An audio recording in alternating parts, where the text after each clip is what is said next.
وکل آپ کا مکان بصرہ کے چوراہے پر تھا اور ایک دن آپ نے کپڑے نکال کر چوراہے پر رکھ دیے اور خود کہیں نہانے کے لیے چلے گئے۔ اتفاق سے حسن بصری کا اس طرف سے گزر ہوا تو آپ نے ان کا لباس شناخت کر کے خیال کیا کہ یہ تو حبیب اعظمی کہیں چھوڑ کر چلے گئے ہیں، اگر کوئی اٹھا کر چل دے تو کیا ہوگا؟ اور اس خیال کے تحت آپ کپڑوں کی حفاظت کے لیے وہاں ٹھہرے رہے، اور جب حبیب اعظمی واپس آئے تو حضرت حسن بصری سے پوچھا کہ آپ یہاں کیوں کھڑے ہیں؟ انہوں نے فرمایا کہ تم اپنا لباس کس کے بھروسے پر چھوڑ کر چل دیے، اگر کوئی اٹھا کر لے جاتا تو کیا ہوتا؟ انہوں نے کہا کہ اسی بھروسے پر چھوڑ گیا تھا جس نے حفاظت کے لیے آپ کو یہاں تک پہنچا دیا۔ اللہ اکبر۔ منقول ہے کہ حسن بصری رحمۃ اللہ علیہ ایک مرتبہ حضرت حبیب اعظمی کے پاس تشریف لے گئے تو ان کے یہاں جو کہ ایک روٹی اور تھوڑا سا نمک موجود تھا، وہی بطور تواضع آپ کے سامنے رکھ دیا، اور جب انہوں نے کھانا شروع کر دیا تو ایک سائل آ پہنچا تو حضرت حبیب اعظمی رحمۃ اللہ علیہ نے وہ روٹی آپ کے سامنے سے اٹھا کر سائل کو دے دی۔ اس پر حسن بصری رحمۃ اللہ علیہ نے فرمایا کہ تم میں شائستگی تو ضرور ہے لیکن علم نہیں۔ کیا تمہیں یہ معلوم نہیں کہ مہمان کے سامنے سے اس طرح پوری روٹی اٹھا کر نہیں دینی چاہیے بلکہ ایک ٹکڑا توڑ کر دے دیتے؟ یہ سن کر وہ خاموش رہے، لیکن کچھ ہی دیر کے بعد ایک غلام سر پر خوان نعمت رکھے ہوئے حاضر ہوا، اللہ اکبر، جس میں تمام قسم کے نفیس کھانے موجود تھے اور اس کے ہمراہ 500 درہم بھی تھے۔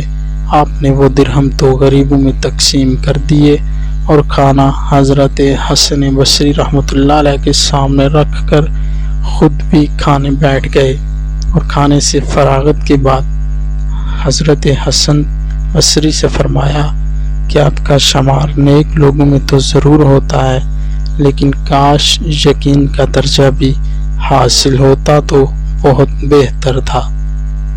مقام رضا الہی۔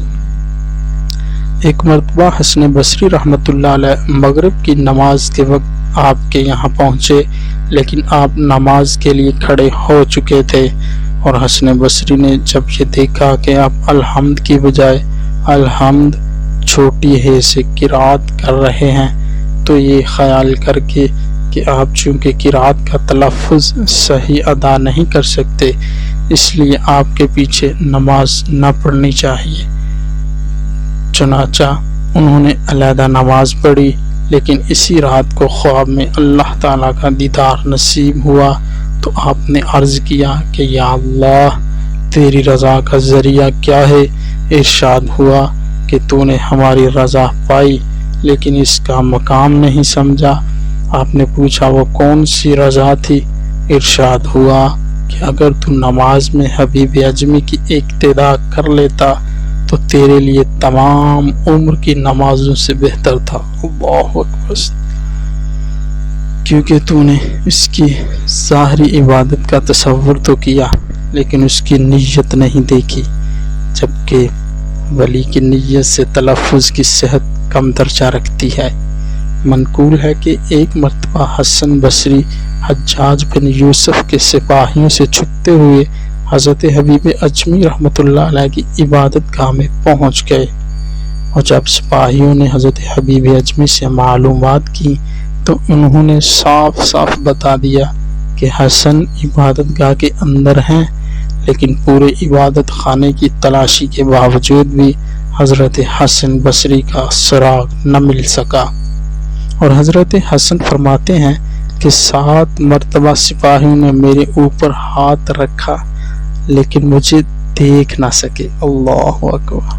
پھر سپاہیوں نے حضرت حبیب سے کہا کہ حجاج تم کو جھوٹ بولنے کی سزا دے گا۔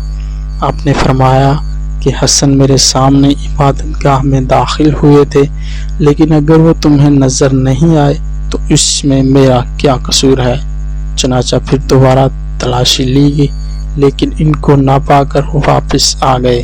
حضرت حسن نے باہر نکل کر حضرت حبیب سے کہا کہ آپ نے تو استادی کے حق کا بھی کچھ پاس نہیں کیا اور صاف صاف انہیں میرا پتہ بتا دیا۔ انہوں نے جواب دیا کہ چونکہ میں نے سچ سے کام لیا اس لیے آپ محفوظ رہے، اگر میں جھوٹ سے کام لیتا تو پھر یقیناً ہم دونوں گرفتار کر لیے جاتے۔ یہ سن کر حضرت حسن نے پوچھا کہ آخر تم نے کیا پڑھا تاکہ جس کی وجہ سے میں سپاہیوں کو نظر نہ آ سکا؟ آپ نے فرمایا کہ 2 مرتبہ آیت الکرسی، 2 مرتبہ قل هو اللہ احد اور 2 مرتبہ آمن الرسول پڑھ کر اللہ تعالیٰ سے عرض کی کہ حسن کو تیرے حوالے کیا، تو ہی اس کی حفاظت کرنا۔ قلب کی فضیلت۔ حضرت حسن بصری کہیں تشریف لے جا رہے تھے تو دریائے دجلہ کے کنارے حضرت حبیب سے ملاقات ہو گئی۔ انہوں نے پوچھا کہاں کا قصد ہے؟ حضرت حسن نے کہا کہ دریا پار جانا چاہتا ہوں اور کشتی کا منتظر ہوں۔ آپ نے فرمایا کہ باغ اور بغض اور حب دنیا کو قلب سے نکال کر مصائب کو غنیمت تصور کرو اور اللہ پر اعتماد کر کے پانی کے اوپر روانہ ہو جاؤ۔ یہ کہہ کر خود پانی کے اوپر چلتے ہوئے دوسرے کنارے پر جا پہنچے۔ یہ کیفیت دیکھ کر حضرت حسن پر غشی طاری ہو گئی اور ہوش آنے کے بعد جب لوگوں نے غشی کا سبب دریافت کیا تو فرمایا کہ حبیب کو علم میں نے سکھایا، لیکن اس وقت وہ مجھ کو نصیحت کر کے خود پانی کے اوپر روانہ ہو گئے، اور اسی دہشت سے مجھ پر غشی طاری ہو گئی کہ جب روز محشر پل صراط پر چلنے کا حکم دیا جائے گا اور اگر میں اس وقت بھی محروم رہ گیا تو کیا کیفیت ہوگی۔ پھر آپ نے دوسری ملاقات میں حضرت حبیب سے پوچھا کہ تمہیں یہ مرتبہ کیسے حاصل ہوا؟ فرمایا کہ میں قلب کی سیاہی دھوتا ہوں اور آپ کاغذ سیاہ کرتے رہتے ہیں۔ یہ سن کر آپ نے فرمایا کہ صدحیف دوسروں نے میرے علم کا فائدہ اٹھایا لیکن مجھ کو کچھ نہ مل سکا۔ حضرت عطار فرماتے ہیں کہ اگر کسی کو یہ شک ہو کہ حبیب اعظمی کا مقام حضرت حسن بصری سے بلند تھا تو یہ اس کی غلطی ہے، کیونکہ اللہ تعالیٰ نے علم و ہر شے پر فضیلت عطا فرمائی ہے۔ اسی وجہ سے حضور اکرم صلی اللہ علیہ وسلم سے خطاب کرتے ہوئے فرمایا کہ قل رب زدنی علما، اے نبی کہیں کہ اے میرے رب میرے علم میں زیادتی عطا کر۔ اور جیسا کہ مشائخ کا قول ہے کہ طریقت میں 14واں درجہ کرامت کا ہے اور 18واں اسرار و رموز کا، کیونکہ کرامات کا حصول عبادت سے متعلق ہے اور اسرار و رموز کا عقل و فکر سے۔ جیسا کہ حضرت سلیمان کی حکومت ہر شے پر تھی لیکن اتباع حضرت موسیٰ علیہ السلام کی کرتے تھے، اور خود صاحب کتاب نبی نہ ہونے کی وجہ سے ہمیشہ انہی کی کتاب پر عمل پیرا رہے۔ حضرت امام شافعی اور حضرت امام حنبل کسی جگہ تشریف فرما تھے کہ حضرت حبیب اعظمی بھی اتفاق سے وہاں پہنچ گئے۔ انہیں دیکھ کر امام حنبل رحمۃ اللہ علیہ نے کہا میں ان سے ایک سوال کروں گا، لیکن امام شافعی نے منع کرتے ہوئے فرمایا کہ واصل باللہ لوگوں سے کیا سوال کرو گے، ان کا تو مسلک ہی جداگانہ ہوتا ہے۔ لیکن منع کرنے کے باوجود انہوں نے سوال کر ڈالا، جس شخص کی 5 نمازوں میں سے ایک نماز قضا ہو گئی اور یہ بھول گیا ہو کہ کون سی نماز قضا ہوئی تو اس کو کیا کرنا چاہیے؟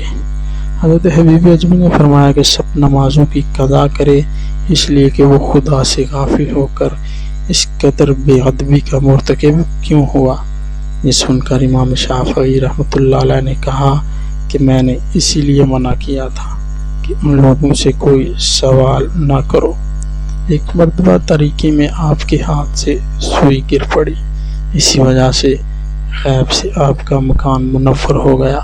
چنانچہ آپ نے آنکھیں بند کر کے فرمایا کہ میں بغیر چراغ کے سوئی تلاش کرنا نہیں چاہتا۔ ایک کنیز 20 سال تک آپ کے یہاں رہی، لیکن کبھی آپ نے اس کا چہرہ نہیں دیکھا، اور ایک دن اسی کنیز نے فرمایا